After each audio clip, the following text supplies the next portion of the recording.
Olá pessoal, bem-vindos ao E-Commerce Cast, o podcast do E-Commerce Brasil, um espaço dedicado a discussões aprofundadas sobre histórias e os bastidores do comércio eletrônico. Meu nome é Rodrigo Nasser, sou conselheiro do E-Commerce Brasil.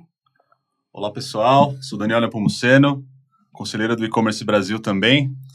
Nosso convidado de hoje tem mais de 10 anos de experiência no mercado digital, formado em marketing, pós-graduado em economia, com passagens por Centauro, Colgate e Ambev. Atualmente ele é diretor global de serviços do Marketplace Biz da AB InBev. Rodrigo Haddad, muito bem-vindo. Muito obrigado. É prazer estar aqui com vocês, uma honra fazer parte desse primeiro episódio. Então, estou aqui à disposição para contribuir, para compartilhar um pouquinho da experiência. Bom, Rodrigo, a gente quer escutar muito da tua experiência, né? Escutar você como profissional que está liderando a área de digital numa empresa tão grande como a Ambev. Todo líder digital trabalha uma liderança transformadora, né? Então, qual que é o principal desafio de um líder digital e o seu principal desafio como líder digital na Ambev? Maravilha, vamos lá. Quando você fala de liderança dentro do contexto digital, uma liderança transformadora, já me vem na cabeça a literatura, então vou dar uma roubadinha aqui, vou consultar aqui os universitários mais graduados do que eu. Acho que a liderança dentro desse contexto digital, dentro de uma nova era, parênteses, né? Acho que a era digital hoje é só era, né? Porque tudo é digital, é igual o chapéu mexicano no México, né? Então, um grande amigo meu, Vinícius Arueira, lá do Super Nosso de Minas, que fala isso. É a era nova, né? Então, nem precisa mais citar o digital, porque está intrínseco às nossas rotinas. E o líder nessa nova era, ele é um líder exponencial. Para ser um líder exponencial, ele precisa de 4 fatores, segundo a literatura, né? Primeiro, é um líder humanitário, que questões que antes eram ignoradas, marginalizadas, como diversidade e inclusão, saúde mental, segurança psicológica, essas questões, elas precisam estar na essência de um líder que está no contexto digital, ou seja, que está vivo, né? Que está vivendo essa era. A segunda coisa é um líder inovador. E inovador aqui no sentido de identificar e conhecer aquele que está do outro lado da mesa. Conhecer o consumidor ou conhecer o seu cliente, diagnosticar bem e conseguir responder às demandas dele. Depois, a gente fala de um líder futurista, um líder que consegue olhar para frente, antecipar tendências, e a gente fala finalmente de um líder tecnológico. Aí sim entra o componente mais técnico da coisa, que é a tecnologia, que cada vez mais é commodity, está aí para todo mundo usar.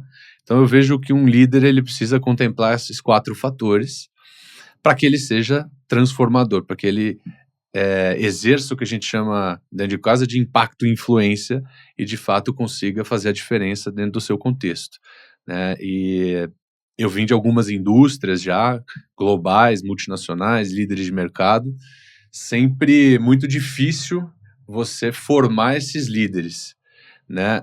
Muitas vezes você tem lideranças de outras gerações que aí precisam ser provocadas nesse sentido, e aí a gente pode gastar outros minutos falando como fazer isso, né? Acho que mais para frente a gente pode citar. Excelente gancho aqui, você está falando disso, me veio na cabeça da liderança em 3 dimensões, que surgiu aí na última NRF, né? Esse termo foi falado com mais força, que basicamente o líder se preocupa com 3 coisas, né? Resultado, ESG e transformação digital. Uhum. Isso é o que são as grandes tendências do mundo dos negócios atualmente, assim. E você sempre esteve muito do lado da indústria, né? Fomentando o digital nos clientes também. Mas como é que é isso dentro de casa?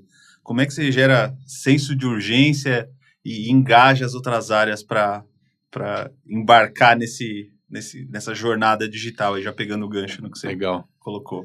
Cara, eu, graças a Deus, comecei no varejo, porque o varejo é o primeiro a se digitalizar, né? Mais natural. Você tem uma loja física, você precisa ter agora uma loja online. Tão simples quanto isso. E aí, aos poucos, a indústria começa a levantar as antenas e fala, tem alguma coisa aí acontecendo, porque o cliente da indústria se tornou digital. E aí, como eu comecei no varejo, acho que eu vivi isso um pouco antes. Quando a indústria começou esse processo de se provocar, aí eles consultaram os profissionais que já tinham aprendido com esse processo dentro do varejo. E aí, na indústria, assim, você tem alguns caminhos, né? Você pode ter a sua plataforma própria para o consumidor, que é o que a gente chama de D2C, né? Direct to Consumer. Ou você pode ter o B2B, que é a sua plataforma também própria, só que para o PJ, para o cliente PJ. Ou você pode lidar com o seu ecossistema, que está se digitalizando, né? Como a gente construiu nossa relação, né, Dani, de Ambev e Tenda, porque o Tenda se digitalizou e aí a gente precisava vender através do Tenda no canal digital.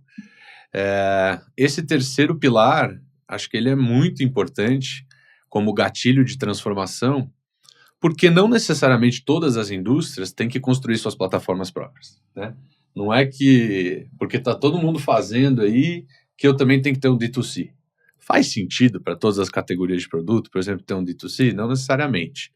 Tem uma jornada do consumidor que justifique, tem uma cesta que seja tão forte dos seus produtos, das suas categorias, que justifique você ter uma loja só daquilo, né?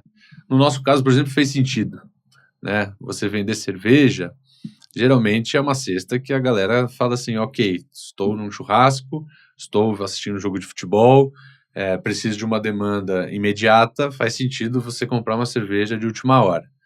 Mas não necessariamente, se eu vendo sabão em pó, faz sentido eu ter um e-commerce meu de sabão em pó, porque geralmente sabão em pó ele é complementar a uma lista de várias outras coisas que compõem a compra mensal, por exemplo, né?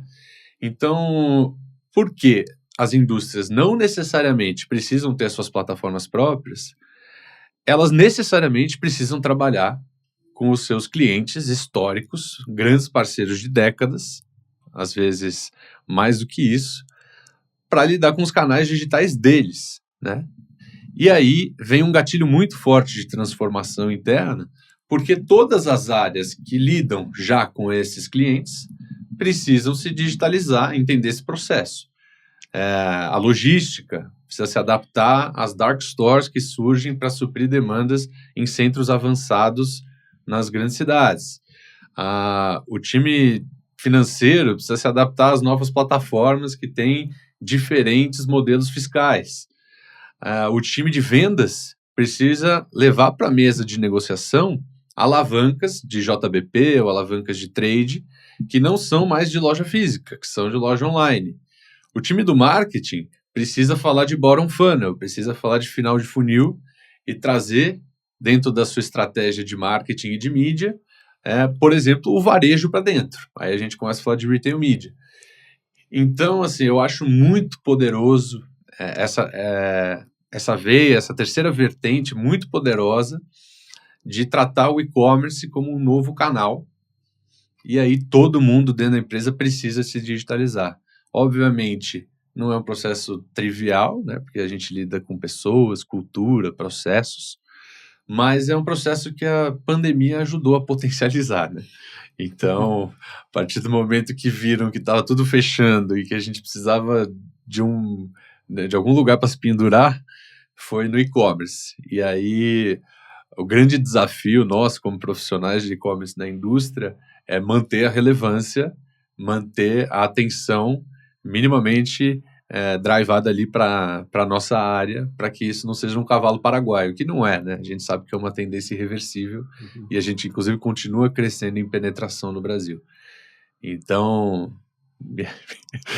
falei bastante, mas acho que trouxe os pontos. Não, você certamente respondeu, assim, dos pontos que você colocou, eu acrescentaria até mix de produto, né? Que, assim, a cerveja que vende bem no piso, né? Aquela promoção do tabloide ali, aí falando bem do varejo alimentar, uma coisa é o que funciona no piso, outra coisa é o que funciona no online, né? O consumidor do digital é um consumidor mais premium, espera outro tipo de promoção, e fazer todos entenderem essa dinâmica é bem desafiador, assim, por isso a pergunta. O mix, ele muda bastante, né? Você bem sabe, Dani, então...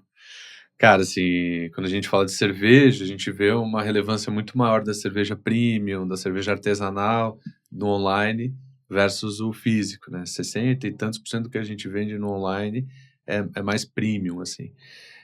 Quando você vai para outras categorias de produto mesmo, o pessoal da Rect aí pode me corrigir depois, mas, por exemplo, Finish era um negócio que a galera estava cogitando descontinuar. E aí o online chegou, bombou esse negócio, passou de 40% das vendas no online, e aí hoje é uma categoria quase que assim, se você for pensar o time de trade categoria, tem que pensar alavancas de online. Não tem muito para onde fugir, porque se tornou online dependente. E isso acontece em várias categorias, né? Quando a gente fala de fraldas, por exemplo, é uma clássica, né? Que sempre citam, né? É um item chato de levar para casa, volumoso, tal.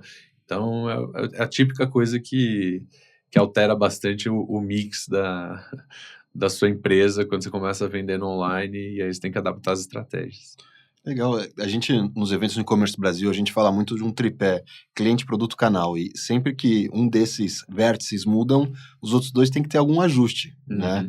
E é muito isso que você está comentando. Às vezes, a gente conversa com empresas que estão lá no evento, alguma coisa que vem procurar a gente, e elas tratam os canais, o canal digital, o canal físico, ou outros canais físicos, meio que como a mesma coisa, né? E joga mesmo mix de produto, mesma promoção, mesma jornada do consumidor.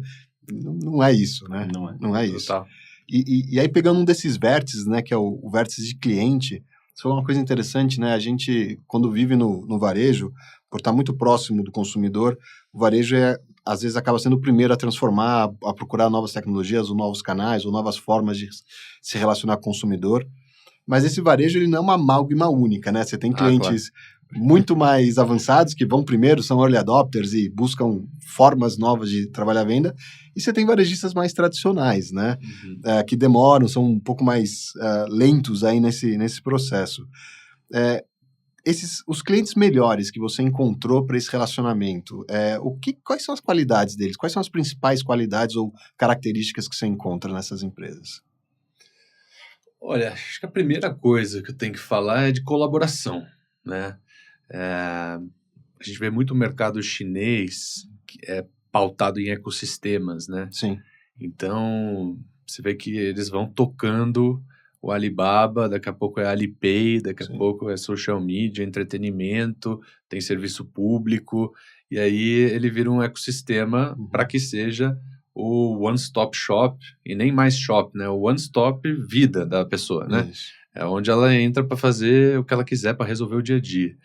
E aí, como as empresas elas transitam em várias dimensões diferentes na China, eles acabam criando parcerias, assim, eles se veem muito pouco como concorrentes e se veem, de fato, como colaboradores dentro de um ecossistema onde, assim, o horizonte é infinito, né? Já que o e-commerce não vai parar de crescer, já que a gente precisa entrar nesse barco junto, vamos crescer todo mundo, né?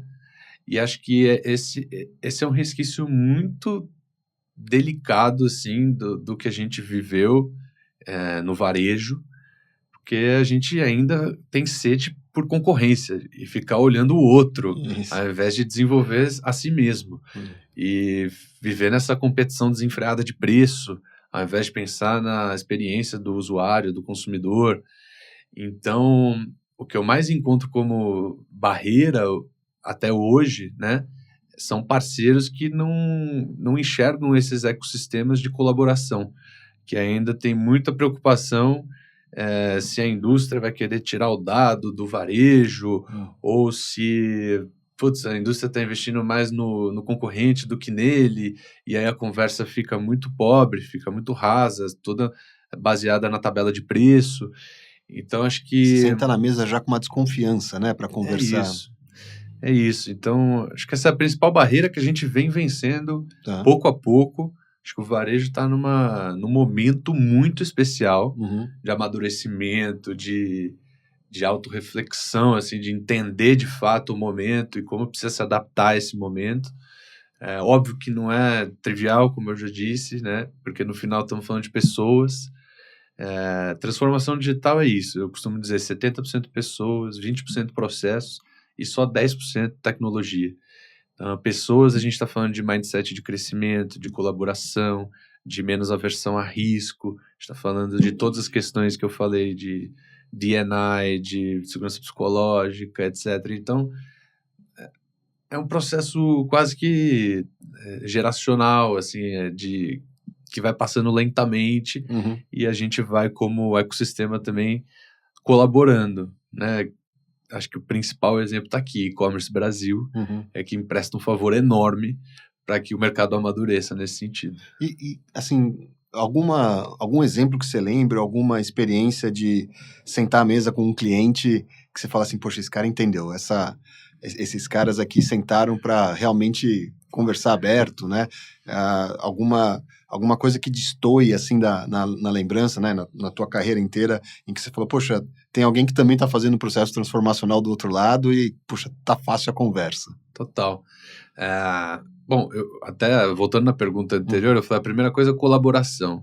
A segunda coisa é quem começou primeiro, porque, de fato, aquele negócio, gastou tempo se preparando, se planejando, antes mesmo da pandemia exigir que fizesse isso.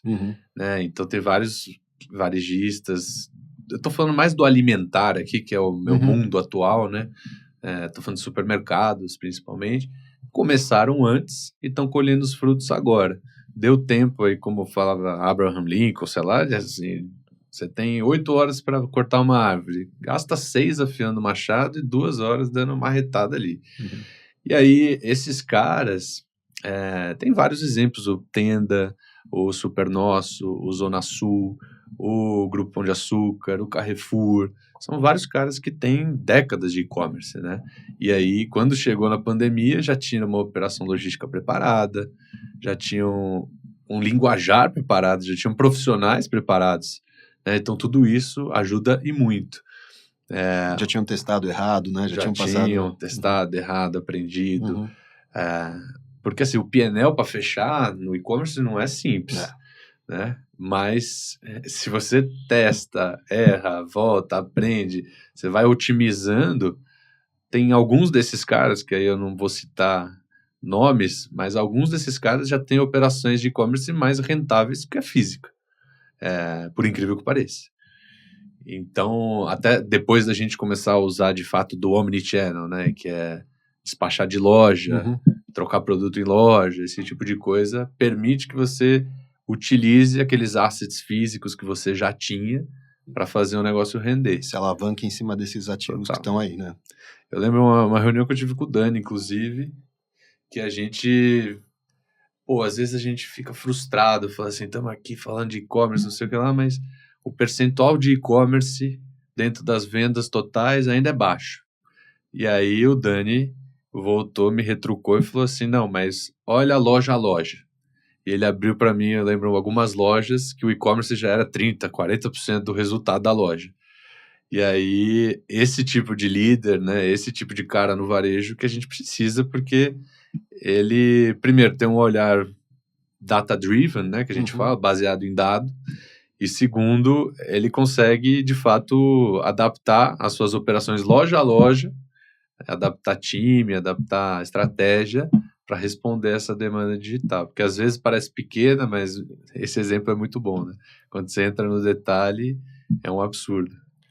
E aí você começa a fazer comparações, né? Porque o que eu noto, assim, quanto mais longe do centro de São Paulo, menor é a participação do e-commerce, né? Então, capital de São Paulo, você tem loja com 20%, 30% de participação, você vai indo para a região de Campinas, isso cai um pouco, aí você vai mais para o interior, isso desce ainda mais. Saiu até um artigo recente falando sobre os modelos, né, de como ir para o digital, né, até uma crítica, assim, à rentabilidade, etc. Algumas redes, por incrível que pareça, não vão fazer digital de maneira alguma, outras vão via last milers e outras estão se digitalizando, né, colocando tecnologia no piso. Eu costumo muito trazer para dentro, assim, uma provocação do tipo de essa tecnologia aqui, isso aqui que você está vendo, assim, alguém já fez, isso está em expansão ou está consolidado em algum lugar do mundo, não que... Claro que você pode ser o primeiro, né? Mas ser o primeiro traz os seus riscos, né? Então, quando alguém provoca, assim, eu sempre levo essa provocação. E o que os principais players no mundo têm feito é digitalizado as lojas. É o Ship from Store. O Walmart está fazendo isso, né? Que é o Curbside Picking lá, que é o picking na calçada. o Kroger, Costco, todo mundo digitalizando loja para fazer entrega direta. E aí, pegando o gancho nisso, quais são os principais erros, né, do que você enxerga, assim, os seus clientes menos desenvolvidos, onde você mais enxerga oportunidade, quais são os principais erros que você vê ainda os varejistas cometendo? Bom, vou tentar fugir para não te dar a resposta contrária do que eu dei antes, né? Menos um. Cara, por exemplo, tem um erro clássico, assim, que é cada vez mais sai abrindo loja, né? Como se o número de lojas que fosse ditar o seu faturamento ou o seu resultado no fim da linha. O que eu acho que mais legal é quando você encontra um dono de rede hoje e ao invés da primeira pergunta ser, pô, quantas lojas você tem? Né, um conversando com o outro. Ou a primeira resposta, né? Pô, eu tenho uma rede de 200 lojas. É falar de quantos clientes você tem, né? Então, voltar o olhar menos para o seu asset interno, físico, tal, aquilo que você sempre se orgulhou de ter, tantas lojas lindas, e falar do cliente. Quantos clientes vocês têm trafegando nessas lojas, né? Quantos monthly active users trazendo para a linguagem do e-commerce, né? Que acho que essa é a preocupação da Amazon, do Mercado Livre, essa que é a grande competição, é pelo cliente no fim do dia, que deveria também ser a competição do varejo tradicional, alimentar, ou farma, ou qualquer que seja o varejista, né? Então, acho que esse é um erro crasso aí que eu vejo de cara, é olhar pouco para o cliente. Por exemplo, muitos mesmo não têm um CRM. Esse é inclusive um dos gatilhos de provocação que eu uso muito, né, quando eu vou falar com eles em reunião, em palestra. Cara, vocês não estão cansados de receber comunicações que não são claramente direcionadas para vocês? Então, pô, eu sou um cara que amo comer um churrasco todo domingo e começo a receber propaganda de uma série de marcas que são para veganos. Ou cara, assim, eu já tenho uma filha de 25 anos e continuo recebendo e-mail marketing de fralda. Não é chato, não é uma perda de tempo? Sim. E aí, basicamente, eles começam, então isso é o CRM. A gente começa a trazer essa sigla, que amedronta, para um negócio mais simples, né, corriqueiro, que deveria ser isso, né? É atingir as pessoas com os produtos certos, na hora certa, com qualidade, para engajar mais, para vender mais no fim do dia. Então, dentro desse bolo de cliente, assim, acho que uma das coisas que mais me chama a atenção é que pouquíssimos têm CRM, começam a criar os seus clubes de benefícios e agora começam a enxergar o valor nisso pouco a pouco. Isso é, inclusive, uma das coisas que a gente tem investido bastante tempo para quase que como consultá-los, quase como um papel de consultoria mesmo, para trabalhar juntos. E aí as indústrias, por exemplo, com o varejo mais digitalizado, com comunicações mais direcionadas, eu posso dar um desconto exclusivo que só aquela rede vai ter, porque vai ser um desconto segmentado para um perfil específico de cliente. Por exemplo, cerveja é uma categoria que chama muito. Geralmente é uma categoria que eles chamam de entrada, assim, né? É muito sensível a preço, né? A demanda é muito elástica, então você dá qualquer desconto, vem gente. E aí, pô, vamos dizer que eu sou dono de uma rede e eu tenho uma base de clientes adormecidos que não compram há 90 dias. Pô, usa cerveja como categoria para trazer essa galera de volta. Por que não? Se você segmentar a comunicação só para essa galera, eu estou mais do que disposto a te dar um desconto adicional, que ninguém mais tem no mercado. E ainda mais te contar que é um cliente que não consome há mais de tanto tempo. E aí é o ganha-ganha, né? Eu vou ajudar a reativar o cliente da loja e aí eu vou usar a cerveja, minha categoria, para que isso aconteça. Então, esse olhar para o cliente acho que é o que a gente tem mais desenvolvido e que às vezes falta na relação. Interessante você falar isso, porque eu estava pensando aqui, quando a gente olha, a gente está no final a gente teve o final do segundo trimestre, né? Então tem muita divulgação de resultado agora das empresas, e os varejistas continuam apresentando muito essa visão de crescimento de abertura de loja, né? Força de abertura de loja, e poucos gastam tinta na sua apresentação para falar exatamente quantos clientes ativos, quantos clientes voltaram, qual a expansão de base de cliente, né? Essa visão bem interessante de como ainda tem bastante empresa mais focada na expansão do canal, no exemplo, um canal físico, e falando menos do cliente, né? E no fórum, a gente teve uma apresentação bem interessante no auditório de tecnologia, de uma doutora em estatística, da Cláudia Nogueira, que ela trabalha há mais de 30 anos só com estatística ligada a consumidor e a varejo, né? E ela estava falando, olha, o cliente, a empresa, o varejista devia conseguir ter uma projeção de pelo menos 80% das suas vendas. Ela tem que saber 80% das suas vendas o que vai acontecer. E ação promocional serve para mudar comportamento de cliente. Ponto.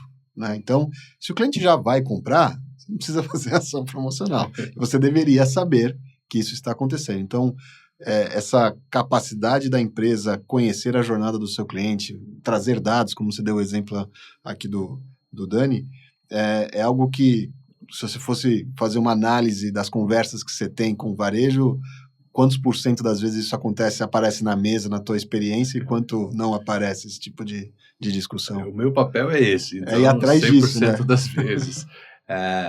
E eu posso falar que ajuda muito a gente ser parceiro há muitos anos. De fato, a gente tem uma relação estabelecida de confiança muito grande. A gente é parceiro e é parceiro de verdade. E meu chefe anterior costumava falar muito disso, né? De a Ambev anteriormente egocentrada para uma Ambev ecossistêmica, uma Ambev de fato dedicada ao cliente, à parceria de longo prazo e ao NPS, enfim, a todos os indicadores de engajamento que a gente tem. E a gente evoluiu demais nesse sentido, obviamente na parceria, né? Contando com esses nossos parceiros. Então, óbvio que muitas das coisas que eu falo aqui, elas são como provocativas, mas eu tenho o maior prazer de verdade, assim, de participar disso e tentar dar o mínimo de contribuição nessas relações, porque no fim do dia, volta a minha primeira resposta, se não me engano, que é um ecossistema, e isso só vai funcionar se a gente der as mãos, se a gente for junto, de fato. Por isso que a gente passa a ter abordagem muitas vezes mais consultiva, provocativa, chame como quiser, do que, de fato, aquela relação mais fria de antigamente, que era tirar pedido, entendeu? Sim, claro. Colocar mais volume, empurrar um caminhão. Isso são termos que a gente não usa mais no nosso dia a dia. Por isso que está quase em 100% das relações, Legal. esses papos, esses assuntos. E aí a gente falou, você comentou bastante internamente, né? Falamos do cliente, essa relação cliente.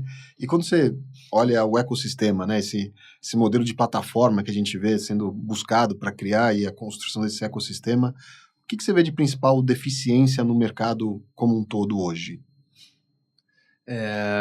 Assim, eu acho que a gente muitas vezes rotula como concorrente ou algo ameaçador, coisas que não necessariamente são.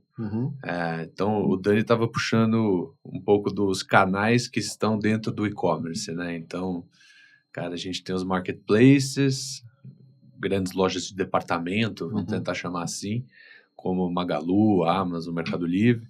A gente tem os last milers, que são aqueles que entregam a última milha de forma mais rápida, que é o iFood. A gente tem o Rappi, o Daqui, esse tipo de cara. Tem aí outros varejistas mais tradicionais que foram online. E estamos falando do Tenda, estamos falando agora do Cash também, né? Mais Caches entrando no jogo, mas, enfim, vários clientes nacionais e regionais dentro dessa segmentação. E aí, muitas vezes, eles têm medos entre eles que são justificados, né? Eu acho que o Dani pode falar que tem uma tese em cima disso, mas, cara, uma coisa que a gente fez, ao menos para as nossas categorias de produto, foi, de fato, estudar o consumidor, e aí a gente rodou pesquisas de meses e meses para entender qual o papel de cada canal. E a gente viu que, óbvio, que tem alguma intersecção, um overlap, mas, majoritariamente, cada um cumpre uma função. para que a gente consiga lidar com todos e que eles consigam se falar também. Eu já chamei, inclusive, a Vivi, já chamei o Bruno, o Dani estava em todas as edições de um evento que eu organizo, que é o E-Day, evento mais fechado, exclusivo, assim, para pouca gente, para a gente ter uma troca bem intensa mesmo, bem rica, de diretores de e-commerce, de todos esses subcanais que eu falei aqui, marketplaces, last milers e varejistas, para justamente eles se falarem, eles se entenderem como comunidade, né, de e-commerce, que o varejo alimentar, ele veio depois, né? Natural que a gente comece a curva de maturidade do e-commerce no país, vem por serviço, entretenimento, depois linha branca, coisa mais pesada, depois a gente vem para CPGs e finalmente o FLV ali, que é onde está o alimentar. Então, esses caras não se falavam, eles não se sentiam parte desse mundo do e-commerce. Então, agora começando aí no fórum. E, cara, eu trouxe o Dani, trouxe gente muito boa para discutir ali. Falar, pô, você acha que a gente concorre, não concorre? Você acha que dá para fazer uma parceria? Não dá? Até onde tem que ir essa parceria? E qualificar a discussão com dado, né, no fim do dia. Então, isso que eu falei que a gente fez lá foi para entender com dados onde está o consumidor e quando ele está ali, o que ele quer. E a gente entendeu que o cara que está no mercado quer fazer o que a gente chamou de garantindo a semana. O cara que está no last miler, ele está ou acompanhando uma refeição, ou ele está querendo uma bebida gelada porque urgência, né? Tá precisando para ontem. Já bebeu, não pode pegar o carro e aí. O cara que está na Amazon, no Mercado Livre, é um cara mais oportunidade, tá? Ou ele está procurando um presente, ou ele está navegando despretensiosamente e viu um desconto ali. E aí falou, vou comprar. Então, eu estou trazendo de forma resumida, né, uma pesquisa extensa de 8 meses que se traduziu em dados e a gente entendeu como que a gente pode definir a estratégia para cada um dos subcanais. E eu uso isso, inclusive, para estimular que os subcanais conversem entre si e, às vezes, façam parcerias para entender que nem sempre estão concorrendo. Apesar do Dani ter alguns poréns sobre esse assunto. Dani, você tem alguns poréns sobre esse assunto? Eu só trago fatos. Na verdade, o que acontece é assim, né? Alguns players, eu tinha um conselheiro na Pets, que era o Claudio Eli, né? Que ele falava assim, a vantagem da gente viver num país de terceiro mundo é que dá pra gente visitar o primeiro mundo e ver o que vai acontecer aqui depois. Né? Claro que nem tudo se traduz pra cá, mas sempre vai ter essa desconfiança, né? De que até que ponto as plataformas digitais são meus amigos ou não. Existem casos onde o parceiro, né, ele matou o seller, né, começou a vender o entendimento. Existe artigo publicado, estudo publicado sobre isso. O entendimento geral de líderes de e-commerce é que o marketplace ele aprende com seus dados e pode criar produtos concorrentes, né? Isso aconteceu, empresas fecharam lá fora, etc. E aqui também isso aconteceu em menor escala e etc. Só que o mercado vai mudando, né? As plataformas, elas percebem que se ela fizer isso, ela vai matar o seller dela. Né? Então, alguns marketplaces, o caso do iFood, por exemplo, se coloca ali como plataforma mesmo. Sou uma plataforma, sou uma solução para te trazer mais venda, mais serviço, não sou seu concorrente, né? Até quando vai ser assim, mas é como a gente, se mostra o negócio até aqui. E aí, olhando para frente, assim, né? Se você pegar o último dado da Nielsen, quem mais ganhou market share no varejo alimentar online foram os pure players, né? Sim. Leia iFood, Amazon, Mercado Livre. Olhando para frente, assim, que formatos que você vê como os mais promissores? Assim, se eu tô na cadeira de um varejista, que o Daniel, assim, poxa, para que canais eu devo olhar com mais cuidado? Cara, enfim, falei tudo isso, mas eu concordo com você que no longo prazo, né, como todos os mercados, a teoria econômica demonstra que eles tendem à concentração. E aí não é diferente nesse caso. Eu acho que os grandes campeões, vamos chamar assim, que vão ter fatias mais largas do mercado, serão os grandes marketplaces. E aí começa a ter uma linha tênue também entre last miler e marketplace, porque o iFood é um marketplace também, né? E aí a gente tenta, às vezes, encaixar ele no last miler, mas também é um marketplace.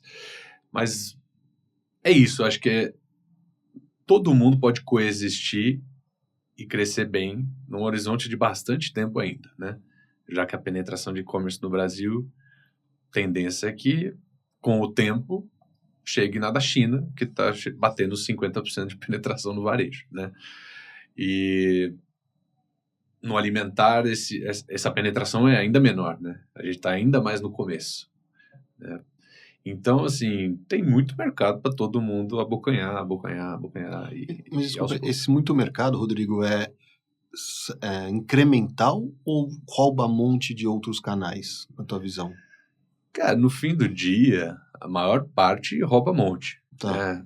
É meio claro porque... É a piadinha que o consumidor não vai comer mais, né? Exato. Então, rouba monte mesmo. A não ser que todo mundo queira ficar do meu tamanho aqui. Aí... Nossa, tá aqui. Tô escondendo você, Dani. Obrigado. É exatamente isso, assim. Tem um pouco de rouba-monte. Tá. Mas tem aquele negócio das ocasiões mal atendidas. Aí vem um pouco daquilo que eu tava falando. Tipo assim, o cara que quer tomar uma cerveja de última hora e não tinha onde comprar. Tem incremento de frequência, melhoria de recência. Pode né? ter, né? Uhum. Mas no grosso, no todo, quando você extrapola esse negócio no limite, não é que a população vai beber muito mais cerveja. Ou usar muito mais sabão em pó. Ou comer muito mais alcatra. No fim do dia, tem sim, mas tem um movimento natural de comportamento de consumo, que a gente não pode tentar driblar dele. Enquanto a gente está driblando dele, a gente está ignorando ele. E aí a gente não está se preparando para ele. E é o que vai acontecer. Então, bom, o que eu estava falando é isso, né? Basicamente, tá aí para acontecer, vai abocanhar quem quiser, tem espaço para todo mundo, mas eu ainda acredito numa grande concentração. Enquanto os players regionais, por exemplo, podem ter seu canal de e-commerce, devem ter seu canal de e-commerce e devem trabalhar muito bem a sua base de CRM. Então, voltando no assunto do CRM. Porque, obviamente, se o cara comprar na Amazon e se sentir super bem atendido, chegar na casa dele, daqui a pouco vai chegar uma verdura fresca lá. E aí ele, cara, participa do Prime, onde ele consegue ir para o Amazon Video, Amazon Music, consegue ter desconto, consegue não pagar frete, não sei o que lá. É um ecossistema criado para fidelizar, conhecendo muito bem o seu consumidor.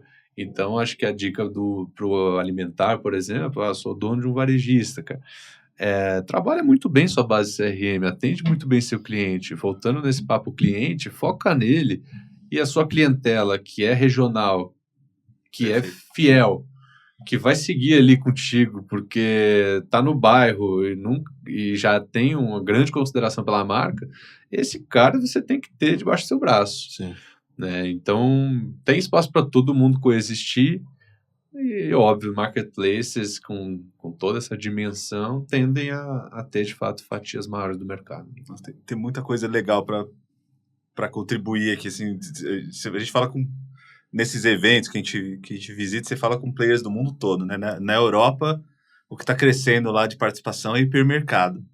No Brasil, quem está perdendo participação ano após ano aqui é o cash and carry. Você olha a América Latina, quem ganha participação é o super pequeno. Né?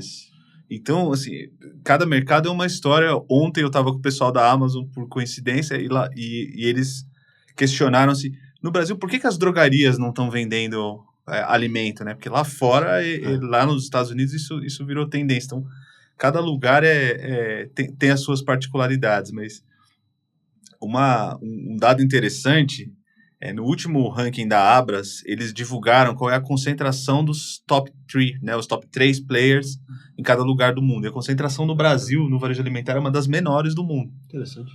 Tem países na América Latina que, não sei se é o Peru, ou chega a 90%, 100%, né?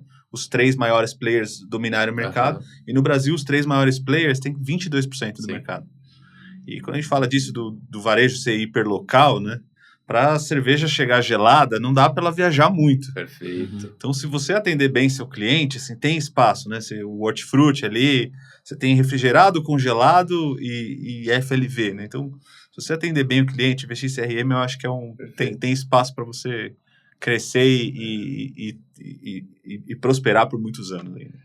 Dani, você falou uma coisa perfeita, assim, a proximidade cresceu muito, né?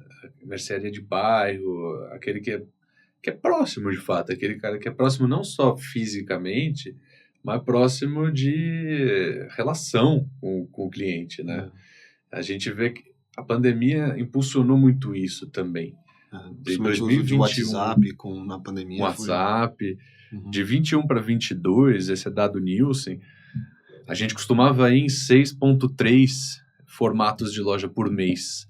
E a gente passou em um ano a ir mais de 9 formatos por mês.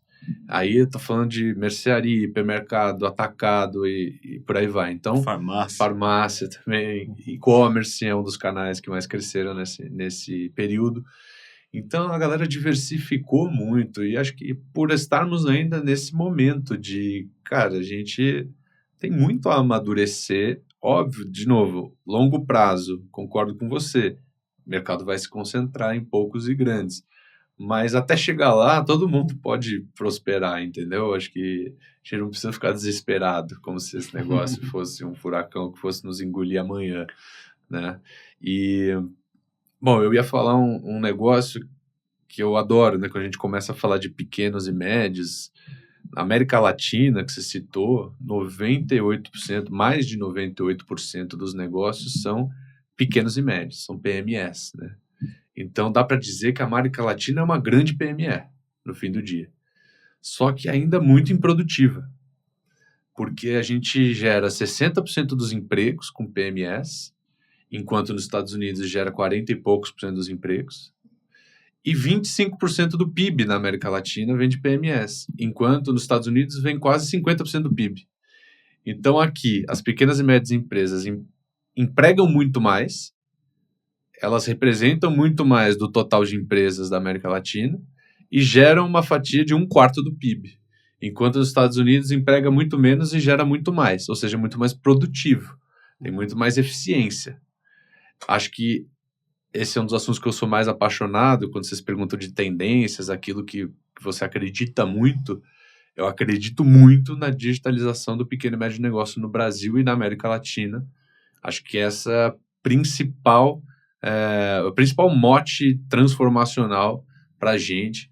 Não à toa, quando você pega esses grandes marketplaces que estão crescendo mais que a média, eles, na verdade, são uma composição de um monte de PME. Né? Você pega um Mercado Livre, um iFood, no fim do dia é isso. É um monte de pequeno e médio negócio que se digitalizou através deles, né? Perfeito, então, exato. A gente, lá no escritório, a gente faz uma pesquisa muito forte em cima do perfil dos sellers, né? E a gente tem uma pesquisa proprietária que mostra diversas categorias, farmácia, pets. Quando você olha o perfil médio do seller no Mercado Livre, por exemplo, é isso que você está falando.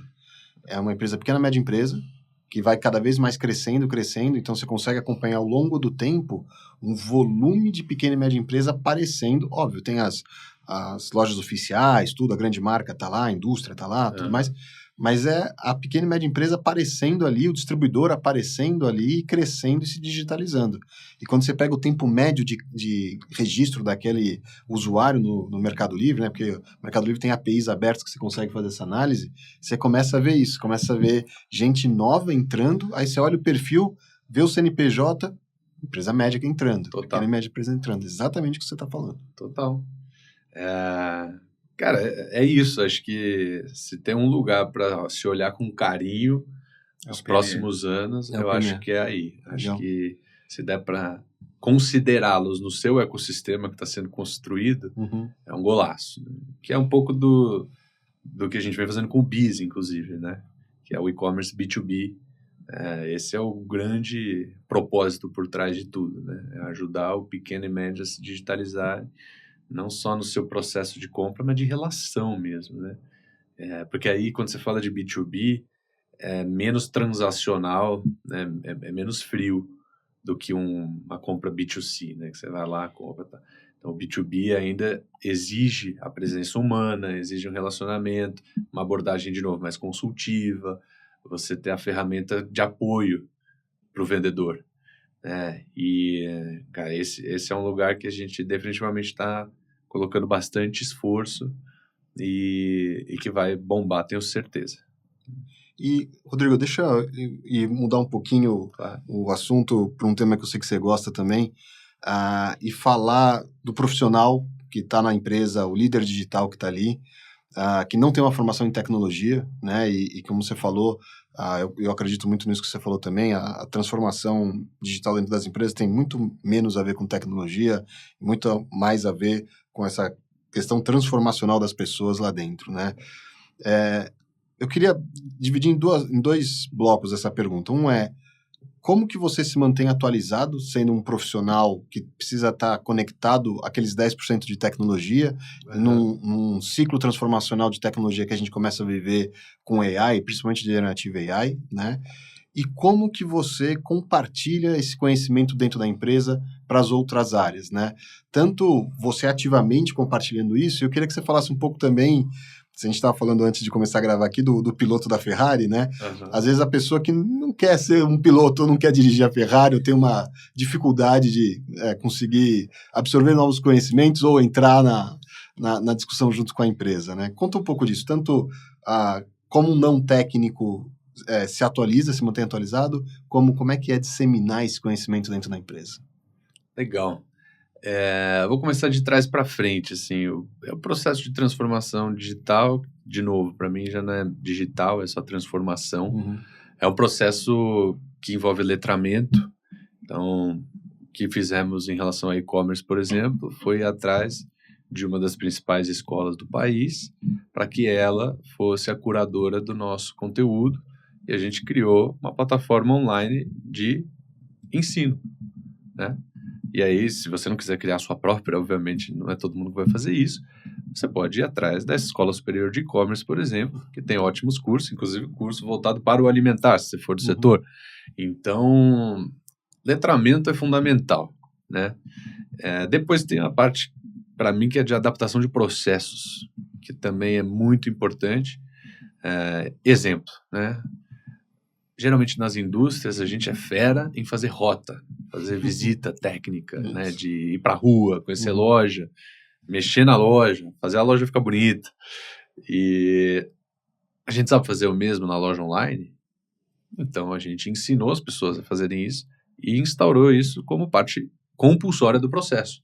Então as pessoas hoje são obrigadas a fazer rota em loja física, também são obrigadas a fazer rota em loja online. Então, interessante. Alteramos o processo. Parece algo simples, mas que é transformacional, porque você coloca na rotina de centenas de pessoas algo que elas não estavam acostumadas a fazer. Te atrapalhar um pouco, por favor, contar o caos do meu lado. Em 2014, eu estava na Netshoes, era vice-presidente de tecnologia, e a gente estava numa discussão com a Nike. Naquele momento, a gente era o maior vendedor no mundo de chuteiras da Nike, contando físico, digital, qualquer canal. E eu estava discutindo trade, estava discutindo como é que eles ajudavam, a gente levando muito dados para eles para discutir jornada de cliente, como é que a gente podia trabalhar, e era na época que ia começar a Copa no Brasil, né? E a resposta que eu escutei de uma pessoa lá foi, como é que eu te ajudo se você não tem uma parede numa loja física para eu botar um banner da Nike? Eu falei assim, eu tenho um dos maiores sites de sporting goods do mundo e eu tentando explicar para a pessoa, eu tinha essa dificuldade, a pessoa tinha uma dificuldade de ir na rota dela, de falar com o cliente dela, entender o digital, né? Mas isso tem 10 anos, mais de 10 anos. Então... Não, mas não mudou muito, não. Eu posso dizer que, assim, é um dado até que eu falo abertamente, o Haddad às vezes usa, né? A gente falava a quantidade de clientes, a gente fez uma pesquisa com os clientes do piso, no Tenda, e perguntou se ele pesquisou o preço no site antes de ir para a loja. Tá. Cliente, assim, que comprou, passou no PDV, tem cupom fiscal, ele vai fazer a pesquisa, ou seja, clientes compradores mesmo. Né? Sim. E esse número só cresce, né? O último dado que você tem era quase 30%, agora está em 39%. É mesmo, eu vou usar. Isso dá 1 milhão de clientes por mês. Olha 1 milhão de clientes por mês acessa o site antes de ir para a loja. Que efeitos isso gera, né? E aí, assim, toda vez que eu tenho oportunidade, eu falo isso para a indústria, né? Eu falo, olha, a jornada do seu cliente, 40% do seu sellout, né? Ele começa no digital. O cara começa pesquisando online. Mesmo no alimentar, que não é o setor em que mais se compara preço, né? Exato, mesmo no alimentar. E aí tem um outro dado bem interessante, assim, a gente começou a olhar CRM e, assim, tem um percentual grande, não sei se eu posso abrir aqui qual é o número, mas tem um percentual grande de clientes que eram do piso, que migraram para o online e abandonaram o piso. Deixaram de comprar no piso. E aí o que eu falo, né, dentro da empresa, eu falo assim, se a gente não tivesse e-commerce, não tivesse preparado para atender esse cara ia estar comprando aonde? Ia migrar para outro lugar. Ia para algum lugar. O cara gosta da comunidade, né? By the way, tava na Centauro, no concorrente na época. Na época lá, e... Cara, eu cuidava também de verbas patrocinadas, né? Isso, verbas patrocinadas. Não, verba cooperada, era isso. Cooperada e depois para os programas que eles apresentavam pra gente para verba cooperada. Putz. Isso, depois virou trade marketing digital e hoje uma parte disso estão chamando de retail media, né? É isso mesmo, você tá certo. Mas é isso aí. É isso mesmo. Bom, o que eu estava falando, eu comecei falando de letramento, né? Isso. Depois eu falei um pouco de Adaptação processos. de processos. Dentro de processos tem outras coisas ainda, por exemplo, metas compartilhadas entre áreas, para que, enfim, não seja uma coisa exclusiva de um silo que olha o digital. A meta famosa meta por canal, né? É isso, aí você começa a trazer para o jogo, para a galera sentir na pele. Compartilhar internamente é um pouco desse processo todo, de mexer no letramento, nos processos, e só que tudo isso não vai parar de pé se não tiver a liderança patrocinando. Então, também não adianta, se o CEO não tiver comprado, joga tudo que eu falei até agora por água abaixo. Se a governança da empresa inteira não estiver conectada do conselho, né, ao CEO, a quebra, esquece, né? Esquece. Então, óbvio, cada um aqui pode cumprir o seu papel, claro, mas não dá para ser um guerreiro solitário lá, erguendo uma bandeira, porque você vai ser taxado, inclusive, como o... Como é que fala aqueles... enfim, o hippie da empresa, alguma coisa hyper, do tipo. Né? Hipster. E, cara, para se atualizar, para mim, é dia a dia, né? Não necessariamente contratar consultoria, não necessariamente se matricular no MBA. Cara, aí é um investimento do seu tempo, muitas vezes pessoal, né? É você assistir... learning da pessoa, né? Lifelong learning, é assistir um podcast, é pagar um curso na física, é estar aberto, frequentar eventos. Quando você vai no fórum, você vai pegar brinde ou você vai encher o saco da galera nos stands para entender o que eles estão fazendo ali, o que é a solução, como é que pode te ajudar. Falar com o palestrante depois da palestra. Falar com o palestrante. Então, exige um investimento de tempo, esforço pessoal, que acho que é difícil de tangibilizar. O Rodrigo está dando uma dica excelente de como se comportar nos eventos, tá? Desculpa, eu precisava soltar essa porque acho que tem que aproveitar muito, você está corretíssimo. Às vezes a gente não vê as pessoas indo lá no stand, conversar, encher o saco, falar com o palestrante depois, falar com quem está no palco.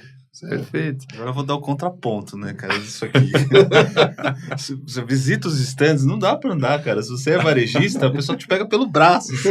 Ô, vem cá, eu te mandei um e-mail, você passa por isso. Eu te mandei um e-mail, você não me respondeu. Eu te mandei um LinkedIn, você não me respondeu. Vendendo. Não, ali é o CRM, né, predatório, assim. O cara que inventar um resumão, assim, né, acho que tem uma ideia aí pra alguma startup, assim, ó. Empresas que resolvem tal coisa. Se o cara que inventar um resumão, assim, ó, esse cara atende esses clientes, gerou esse resultado e aqui tem alguns casos de uso do que a empresa desse cara faz. E entregar para os executivos, né, cara? Porque é uma dor, assim. Meu LinkedIn virou um cold call, assim, gigantesco, assim. Até desculpa aí que a gente não responde, porque... É difícil. É impossível, né, cara? É uma dor gigantesca, assim, Já discuti isso com o Thiago Baeto algumas vezes, a gente ainda não encontrou uma forma de resolver esse... O que eu tento fazer na minha vida é reservar tempo para isso, é colocar na agenda mesmo. Sei lá, seja para responder mensagens atrasadas, seja para estudar determinado assunto, Querendo ou não, se você for fiel à sua agenda e se planejar, aí vai ter tempo sim para fazer aquilo que você acha que não tem tempo para. E tão simples quanto isso. E aí, quer estudar GenAI? Eu coloco lá na minha agenda, 2 horas, nem que seja daqui 3 semanas, que é quando tem o slot lá, para você estudar GenAI e aderir a algumas ferramentas. E é só assim que você desmistifica também aquelas coisas que nos trazem receio, porque a gente fica vivendo com esse medo de já estar ultrapassado, né? E aí, basicamente, quando você começa a entender, a utilizar, a incorporar no seu dia a dia, você vê que não é um bicho de 7 cabeças, né? Uhum. E muitas vezes o que a gente faz como profissional de e-commerce há 10, 15 anos já tinha inteligência artificial, Sim. né? Então, fazer bidding de mídia digital, eu já usava inteligência artificial. Recomendação de produto. Várias coisas. Exato. É que, óbvio, os sistemas estão bombando e aí trazem nomes novos, nomes bonitos. E muitas vezes eu acho isso até perigoso, porque isso afasta, né? Afasta porque, como você falou, o líder às vezes tem dificuldade de reconhecer fragilidades, de reconhecer desconhecimento. Muito. E por esses motivos ele às vezes nem estuda, nem entra no assunto porque dói nele. Sim. Né? Então, acho que o jeito é combater, botar no dia a dia, entra lá no ChatGPT, no Perplexity, no que quer que seja, usa um pouco, assina, depois cancela, enfim, se familiariza com aquilo. Talvez depois no seu dia a dia, quando você tiver algum problema de negócio, você pense, será que um cientista de dados não consegue resolver isso com inteligência artificial?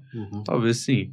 É isso que a gente vem descobrindo dentro de casa. Sempre que tem um problema complexo, que você não abre o Excel e faz uma conta simples para responder, provavelmente é porque ele tem muita variável e aí você traz um cientista de dados, ele vai resolver o seu problema.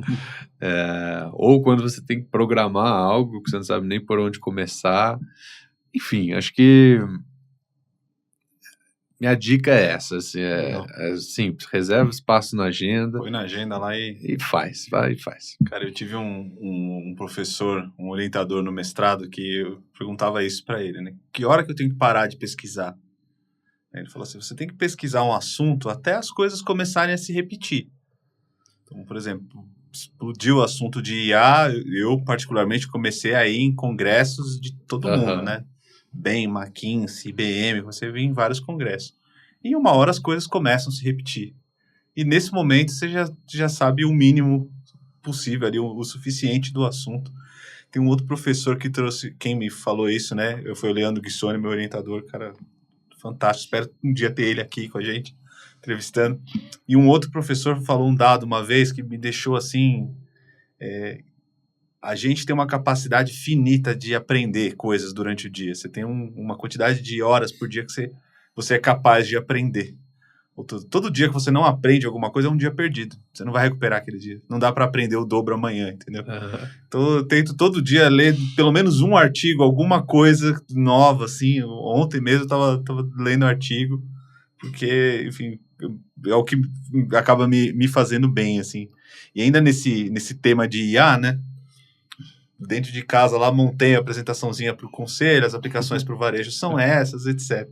O que você vê de impacto mais imediato? Assim, quais áreas você acredita que vão ser mais impactadas pela IA generativa aí na indústria, assim, para curto prazo?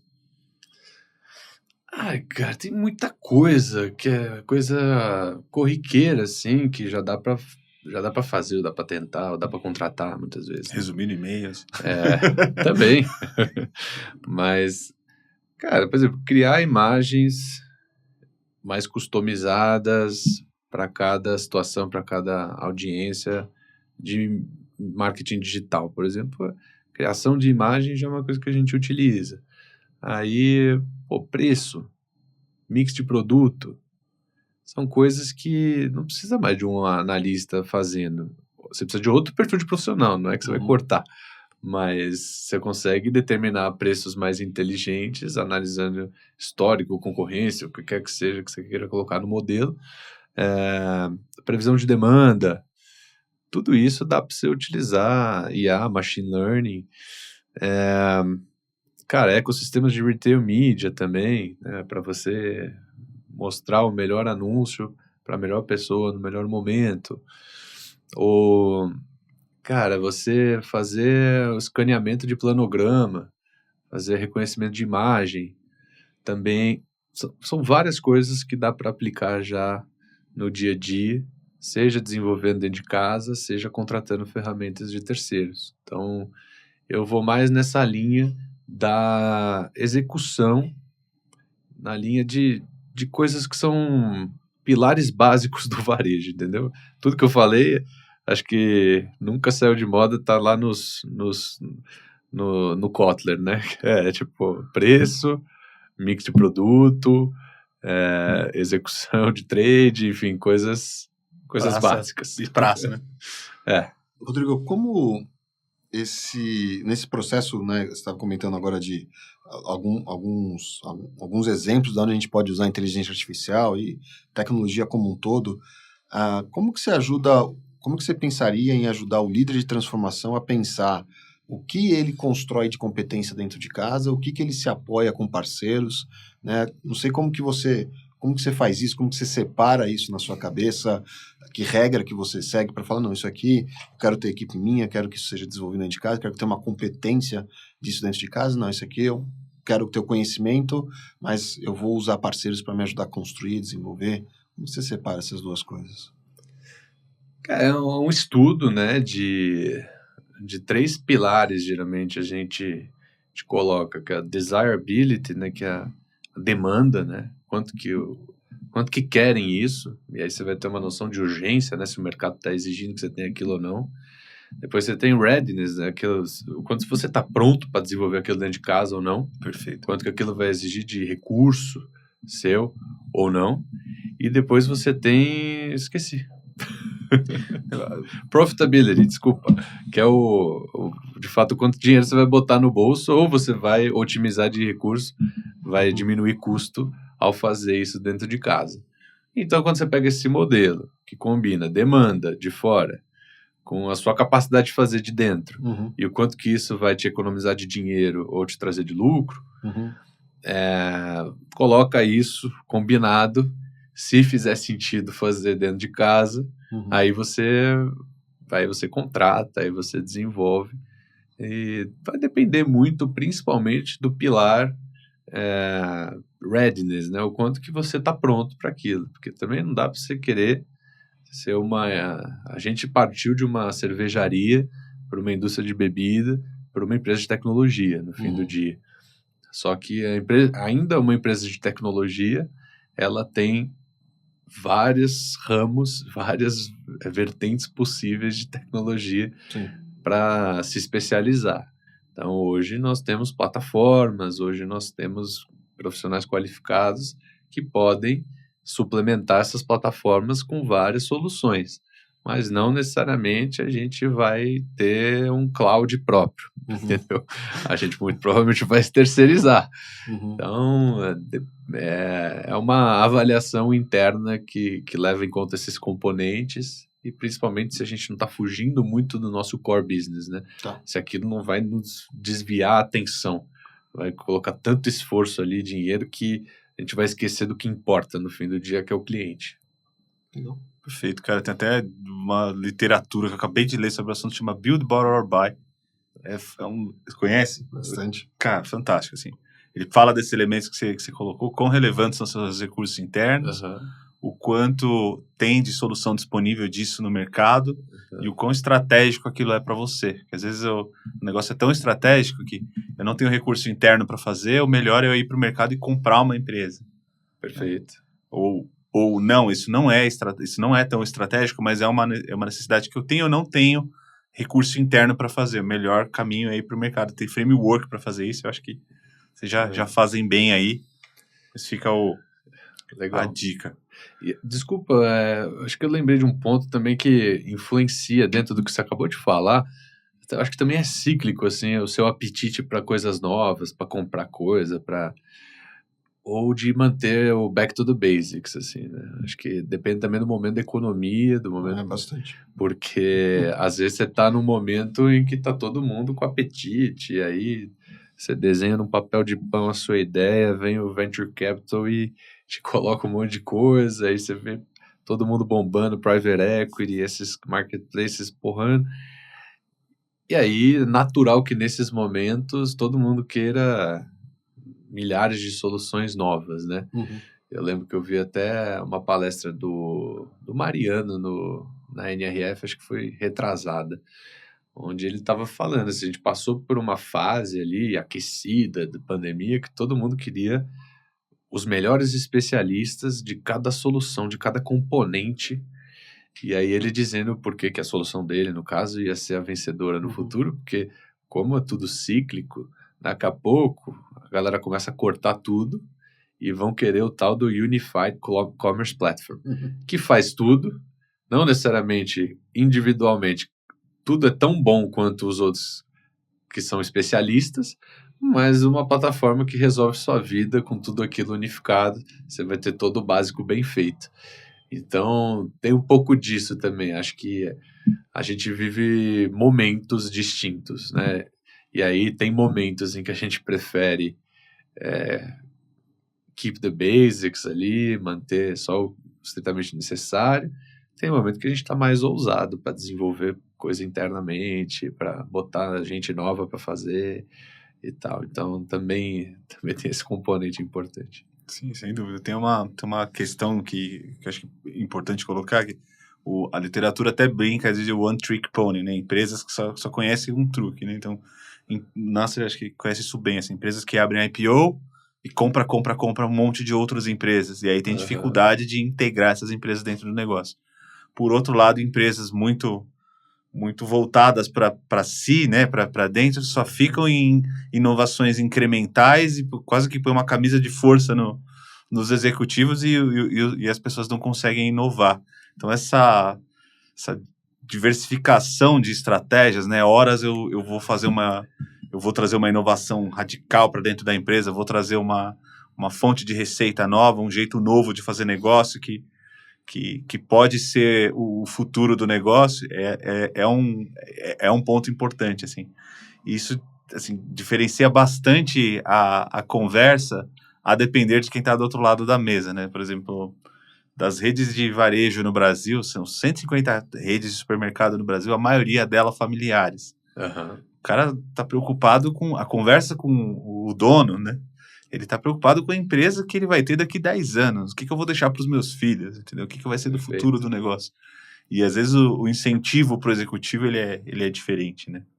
Bom, Rodrigo, e aí, assim, a gente não pode deixar de falar, né? Existe a gente já citou aqui, né, durante as falas, a questão do retail media, né?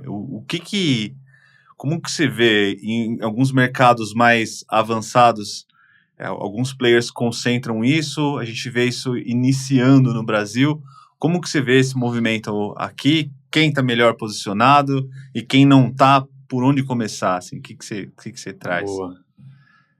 Dani, eu até brinquei aqui nos bastidores que não dá para deixar de falar, porque todo mundo quer que fale sobre isso agora, né? Foi o principal tema da NRF, junto com o IA, e em todos os eventos agora subsequentes, inclusive no fórum, a gente teve muita coisa de qualidade em relação a isso.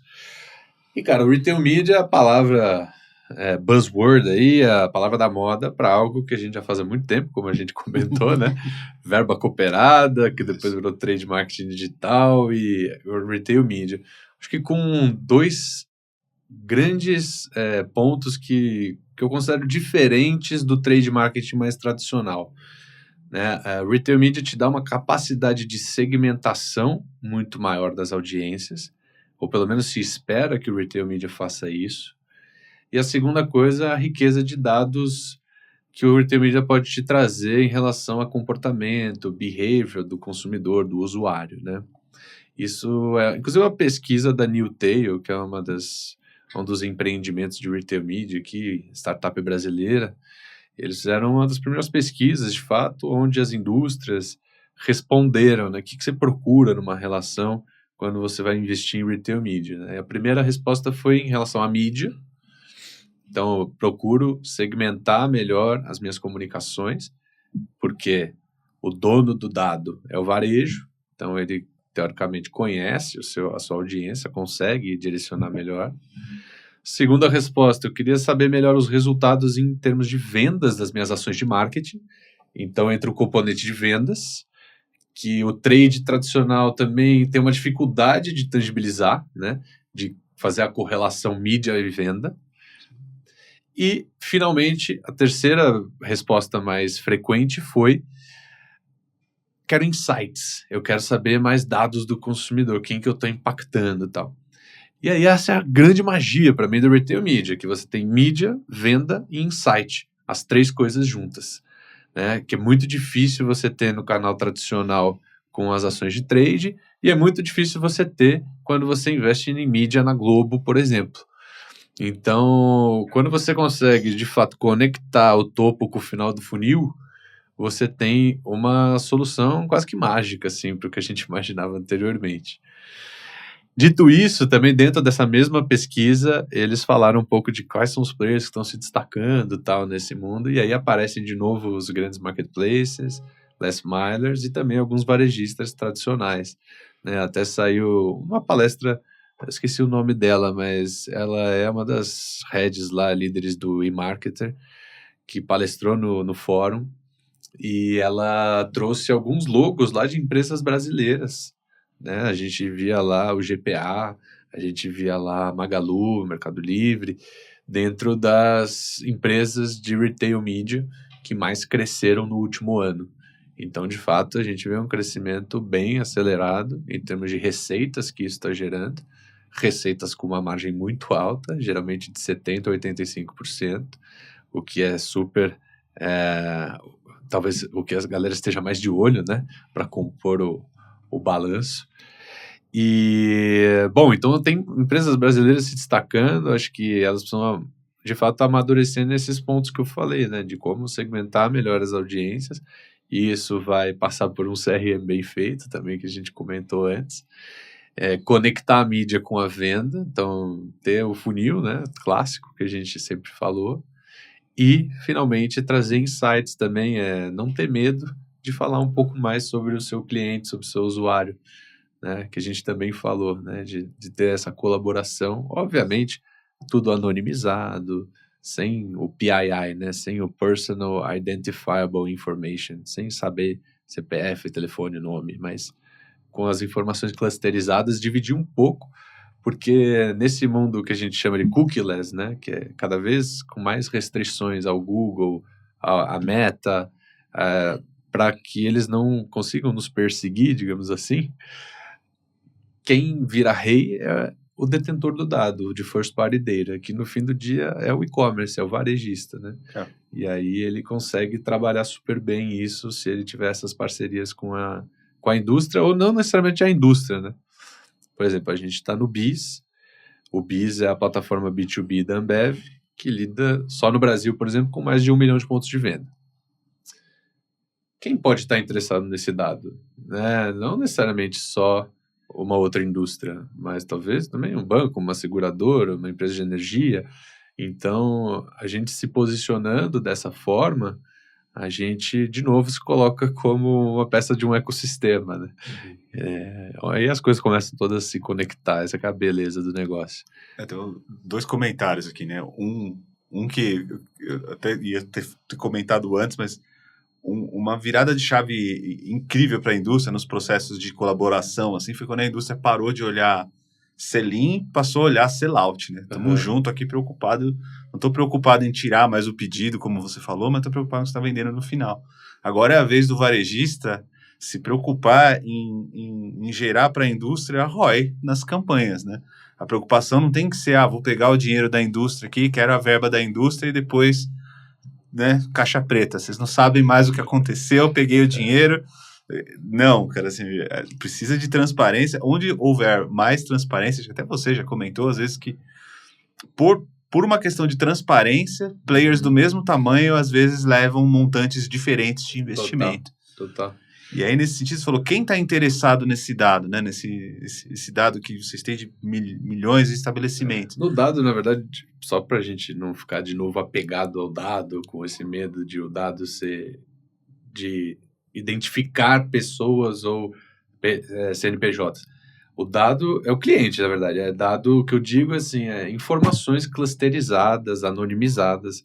Desculpa te interromper, porque a gente precisa ficar reforçando isso várias vezes. Sim, todo mundo vai respeitar a LGPD, fazer tudo como manda o figurino. Mas o ponto, tinha uma palestra, eu já vou passar a palavra pro autor da palestra, que foi esse cara aqui do meu lado, falando sobre quem está interessado nesse dado. Empresas de IA estão interessadas nesse dado. Também. As empresas de inteligência artificial estão, assim como o Google indexou a internet, a IA está indexando a internet. Ainda vai levar um tempo para ela terminar de indexar a internet, mas o dado proprietário ele passa a ter muito valor, muito mais do que é discutido nas rodas, nas reuniões. Aí eu passo a palavra aqui para o Nasser. É isso mesmo, né? O que o Rodrigo falou, a estratégia de first party data se torna ainda mais importante. Então, se você é uma empresa que tem uma produção de dado proprietário inteligente, usa isso como insights, constrói isso de maneira organizada e com governança, o próximo passo é você conseguir ter retorno em cima disso, né? E conectar isso no ecossistema que você falou que existe. Como é que eu consigo servir esse ecossistema e como eu consigo trazer novos participantes para esse ecossistema por causa dessa organização e dessa governança de dados.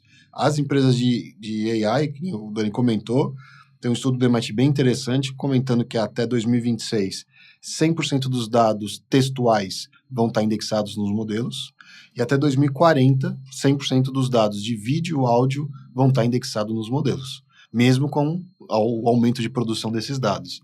Então, você vai ter uma indexação dessas informações. Quem gera dado, principalmente dado orgânico, que vem do processo transacional, vai ter um diferencial competitivo. Com certeza. Aí você começa a pensar, né? Eu lembro que na tua palestra você comentou do Reclame Aqui. Isso. Quanto vale para um varejista que sabe, data-driven, né? Bem voltado para dados, entrar numa praça nova e perguntar quais são as principais insatisfações dos clientes na cidade tal? Vou abrir uma loja lá, eu quero saber o que os meus concorrentes não estão fazendo bem. Aí a responder isso em 2 minutos para ele. E mais, né? Quanto vale isso? E trazer o histórico disso, como que isso mudou ao longo do tempo. Minha gente. Tem muita coisa por vir aí. Mas é isso, cara. Acho que dentro até da pergunta que você tinha feito, né, do que tem pelos próximos 5 anos, necessariamente a gente vai falar mais disso, né? E tem um componente que eu acho importantíssimo, que a gente ainda está falando pouco, mas que é Data Clean Room, né? Sim. Muita gente já usa, que é vamos tentar simplificar como uma caixa, um repositório onde você pode conectar múltiplas fontes de dados e aí você cruza os dados sem que ninguém precise saber um do dado do outro. Isso. E aí a relação, por exemplo, indústria-varejo pode facilitar demais, cara, porque esse medo que ainda fica pairando aqui sobre o nosso universo, você coloca um terceiro na jogada, isento, imparcial, que é o Data Clean Room, e aí vamos dizer que daqui a pouco, cara, a gente pode trocar dados para eu enriquecer a minha segmentação de audiência de mídia com dados do Tenda, sem saber nada do seu usuário, e você pode fazer o mesmo com o dado da Ambev. E aí a gente pode, inclusive, cruzar com um terceiro, vamos dizer, um instituto de pesquisa, a Nielsen ou a Kantar ou qualquer outro, para saber se isso está me retornando power de marca, por exemplo, que é uma métrica que a gente tem dentro de casa, que é medida por esses caras. Eles rodam pesquisas e essa é a principal métrica para o time do marketing. E aí isso ajuda você, como Tenda, a capturar mais dinheiro do nosso marketing. Então você captura de outro bolso dentro da indústria, porque você começa a mostrar como que as atividades do varejo podem potencializar a força da marca e não só gerar venda, market share. Então, estou dando aqui uma extrapolada, mas isso é factível já hoje. Sim. Óbvio que não está tanto na pauta, mas dentro dos assuntos aí dos próximos 5 anos, acho que esse vai ajudar muito a gente entrar de fato nesse ecossistema de colaboração com menos receio do que pode acontecer com os dados. Fantástico. Então, cara, a gente ficaria aqui, acho que a gente tem que marcar um fim de semana, assim, né, com alguns convidados para ficar desenvolvendo esses temas. Cara, para fechar a última pergunta que a gente trouxe aqui, o que você vê de futuro, assim, né? Daqui 5 anos, se você fosse desenhar um panorama do mercado, assim, quem são os players ali? Quais são os formatos promissores? Quer me complicar. E quais são as estratégias que você vê com risco, assim? Sim. Bom, vamos lá, tentando até... Exercício de futurologia. Até o exercício de arredondar algumas das coisas que a gente falou aqui. De novo, eu acredito em concentração de mercado, acredito nos grandes marketplaces prosperando, acredito numa presença chinesa muito forte aqui no país. A gente já vê aí dentro dos top 5 em termos de downloads e monthly active users, a gente já tem coisa de 3 chineses aqui, então, um negócio que a gente piscou e aconteceu, né? Então, também é uma coisa bem presente. O negócio do D2C, acho que vale a pena falar também, acho que ele vai cumprir um papel importante, mais de especialista. A gente vê a própria Nike, que tomou a decisão global de sair da Amazon, agora reconsiderando. Então, não é obrigatório, tá? Acho que também não é para todo mundo. Eu vejo muito forte a participação cada vez mais presente das pequenas e médias empresas como um motor de crescimento da nossa economia através da digitalização. Elas estão sedentas por isso e elas sedentas inclusive por a digitalização dos meios de pagamento e digitalização do acesso ao crédito, né, que é um fator importantíssimo, comprovado, 87% delas querem crédito digital, né?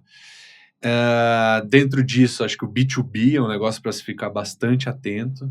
Então, é uma coisa que é menos sexy, menos glamour, porque não é o dia a dia, não tem slogan, né? Não é o Zé Delivery chegou, o iFood, o Mercado Livre, enfim, acho que está menos como consumidores nas nossas vidas, mas o B2B, necessariamente, tudo que vai para o B2C passa pelo B2B, né? Então, é um mercado gigante e que é quase como a relação China-Brasil. Acho que tudo que está no Brasil, 5 anos atrás já estava na China. Então está chegando agora, 5 anos depois. E o B2B é quase que a mesma relação com o B2C, né? Tudo que tem no B2C, daqui 5 anos, mais ou menos, está chegando no B2B. Sendo que esse período de tempo está cada vez mais curto, porque os tempos são exponenciais. Então, assim, o wrap-up de tudo que eu falei, sem dar nomes, para não me complicar também, acho que é isso. Grandes apostas, assim, marketplaces, PMS, B2B, são mercados muito interessantes para a gente ficar de olho e colaborar, né? No fim do dia a gente falou muito sobre isso, e ver qual que é o seu papel dentro desses ecossistemas, como é que eles conseguem funcionar em sinergia com o seu propósito de negócio, com o seu modelo de negócio. Então, isso, cara. Nasser, considerações finais. Poxa, só de agradecer o Rodrigo por poder dividir tempo, né, investir esse tempo e dividir com a gente tanta história e tanta informação. Só agradecer. Rodrigo, também só te agradecer, cara. Primeiro episódio aí, um histórico aí, tá gravado o primeiro podcast aqui do E-Commerce Cast com o Rodrigo Haddad hoje, cara, o cara que eu sou fã, tive oportunidade de trocar bastante tempo que ele me atendia, agora não me atende mais, mas fica a amizade e a admiração aí eternas, cara. Cara, eu não tenho nem palavras, assim, de fato, uma honra participar do primeiro episódio, estreando aqui, espero que faça um enorme sucesso. Parabéns aí pela condução, pela ideia, por mais uma iniciativa que vocês... desde que eu sou profissional de e-commerce, que é desde que eu sou profissional, porque eu comecei com isso, eu admiro, né? Admiro Vivi, o Baeta, vocês conselheiros, agora o Bruno fazendo parte disso. Acho que todo mundo tem minha admiração desde que eu comecei e estar aqui com vocês agora, debatendo em alto nível com gente gabaritada, é uma honra de verdade para mim. É isso, estou sempre à disposição, obrigado pela oportunidade. Obrigado, pessoal.